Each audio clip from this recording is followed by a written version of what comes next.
Hello crafty friends, it's Jess from jesscrafts.com, and today I have a card featuring the Gerda Steiner Designs Hello Spring stamp set, but also one of the rubber stamps from her former Christmas release. So I have the Hello Spring stamp set, and I really love this adorable little bunny in the set, but it reminded me of the bunny from the Christmas set too, and they're actually facing opposite ways. So I thought that it would be cute to combine the rubber stamp bunny with the clear stamp bunny and create a little springtime or Eastery theme. I probably will use this card for Easter as opposed to spring, but I am going to be using that Hello Spring sentiment. And so I started with some Lawn Fawn paper from the Into the Woods collection and the Lawn Fawn stitched journaling card. I cut out the cloud paper with the stitched journaling card, and then I cut out some hills with the stitched hillside borders, and also cut those out with the journaling card. So it was cut once with the journaling card, then I put the hillside borders on top of it, and that way there will be consistent stitching all around the die cut panel there. I laid that to the side, and I don't usually show my die cutting. It's difficult to bring the machine over there and cause a lot of shake and stuff, and I'm sure most of you know how to use your die cutting machine for that kind of thing. But if you ever feel like you need further explanation on some of the die cutting I do, let me know and I can add that into videos as well. But I'm going to be stamping the two bunnies, and I'm using My Favorite Things Jet Black ink, or My Favorite Things is Black Licorice Hybrid ink. This works well with Copics, but it also works well with the Spectrum Noir colored pencils I'll be using today. One of the things that I like about the Spectrum Noir colored pencils is that you can use them with a lot of different black ink. So whatever you have on hand will work. Whatever you have out for using with your project will work out well. And in this instance, I'm going to stamp a few of them, not so much because I'm worried about good stamping, because these are high quality stamps and they stamp really well, but just so that if I decided that I wanted to color them up differently after I tried out a color scheme, then I'd have some extras to work on. I'm a little bit new to my Spectrum Noir colored pencils, and so I'm not as comfortable as I am with my Copics in terms of knowing which color combinations I really like, but I'm going to use this little set of browns from the Essentials collection. And I'm going to zoom in here in a minute because I realize that I am way too far away for you to see any of the detail of the coloring. I wish I'd kind of zoomed in a little bit more generally, just so that you could see more of the details of what I'm doing. But I'm using the Spectrum Noir colored pencils, and I will be using Gamsol to blend them out. And so here I'm just giving an overall color to this large bunny, and I'll do that to both of them. I will just give an overall color and then blend that out with the Gamsol. So cover everything in the lightest color, applying the Gamsol to all over it, and then I will start adding the darker colors in with the shadows. So in this case, I just add the shadows where lines meet. That's how I always do my coloring. I don't mess around too much with different shadows and things like that. To me, I like to add depth and detail to my coloring. I like my coloring to look good, but it's not always the main focus of my card, and so I'm not, an expert color in some ways.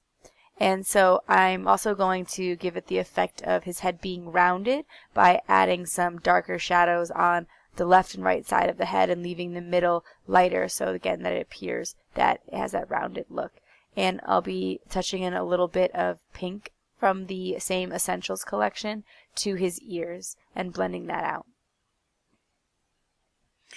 I'm going to color the other bunny pretty similarly, where I'll be adding the shadows to the areas where the lines meet, like I will be adding the shadows in there where the ears are meeting the body or the tails meeting the body, that kind of stuff. And one of the things that I like about the Spectrum Noir colored pencils is that you can lay down all of your color and you don't have to worry about being as quick. I find that with Copic markers, if I have to kind of work in a smaller area, because once you leave an area, it starts drying and seeping into the paper, whereas the waxiness of the colored pencil stays on top of the paper, so I can go in and add my shadows all around the image and then blend everything out. Whereas with my Copics, I have to add the shadows in one area, blend it out, and move around the image, and it just makes it a little bit more time consuming. So I decided to fussy cut these out, and I've been lately using my Memento Tuxedo Black marker to run along the edges when I fussy cut things, just to give them a more finished look. And these were a little bit tricky to fussy cut out, but sometimes it's worth it to get a unique look. In this case, I'm going to be adhering these flat, so I had used some adhesive behind them before I fussy cut them out, so that way the adhesive would run really clear to the edge and I wouldn't have to worry about the little details on them getting messed up. But when I layer the two bits of grass, I have one up on foam tape and one flat to the card, just so that there's a little bit of interest and dimension, and I will be adding some more lumpy elements to this card, so it's okay that it won't lie flat. And I am going to adhere the bunnies facing each other, and I'm going to leave some room in between them. I wasn't quite sure yet what I wanted to be falling from the sky, but I felt that in the end I go with some flowers, because I was thinking about having some Easter eggs in there to bring in the Easter theme, but then it kind of didn't make sense that eggs were falling from the sky. I guess it doesn't make that much sense that flowers are falling from the sky, but I'm kind of pretending like they're flowers that were on a tree, maybe, and that's why they're falling from the sky. I mean, not that there needs to be a story behind it, but sometimes I just kind of like, where the inspiration comes from can be a little bit random.